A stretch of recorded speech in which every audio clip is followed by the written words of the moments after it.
Hey friends and fans, Ryan Dohrn here answering your listener questions sent in to ryan@ryandohrn.com. Whether you're watching the video or listening to this on the podcast, be sure to subscribe so you never miss when we add a new episode.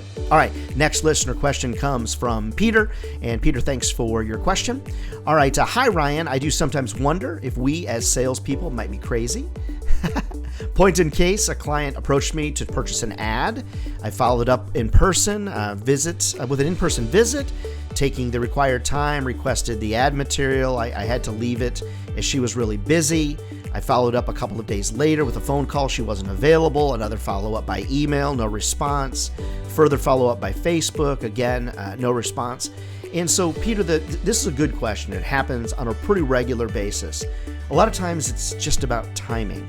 So you didn't do anything wrong in this process, but one of the pre-qualifications could have been to make sure that they're understanding that they're not the only person that's requesting information.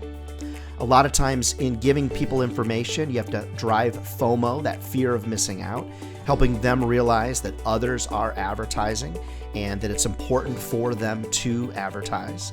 Using video in your follow-ups to help explain things.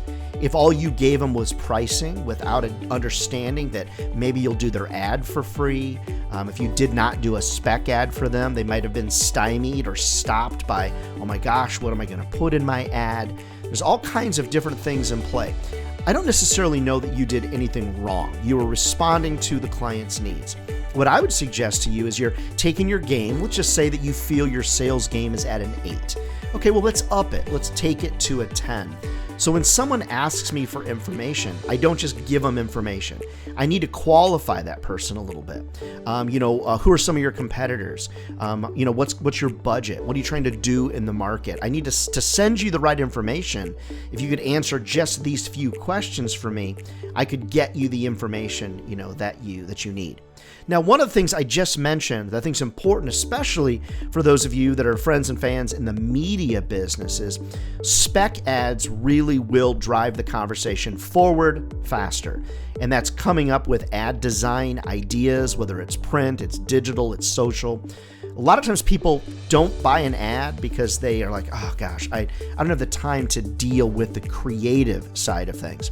So having examples, showing examples, those type of things will typically move the conversation forward. The last thing I'll share with you, Peter, and everybody is there's a lot of reasons that people don't buy from us. One of the reasons is if it feels like it's too expensive because we didn't drive FOMO, and we didn't give them examples of other businesses that have already spent money with us. That's one of the things. The second thing is creative. Sometimes creative just really stops people. And then the third thing is that are there other influences out there? Are there people that are also pitching them radio if you're doing magazines, or people that are pitching them at one software versus another software, or one tool versus another tool? That's why you really need a lot of testimonials. People need to feel comfortable about spending their money with you. So, Peter, I don't think you're doing anything wrong. I just think you might be looking for ways, and thanks for asking me, to kind of take your game from an 8 to a 10, or from a 10 to a 12. And I think those type of things can potentially be helpful as well. Keep those listener questions coming, ryan@ryandohrn.com.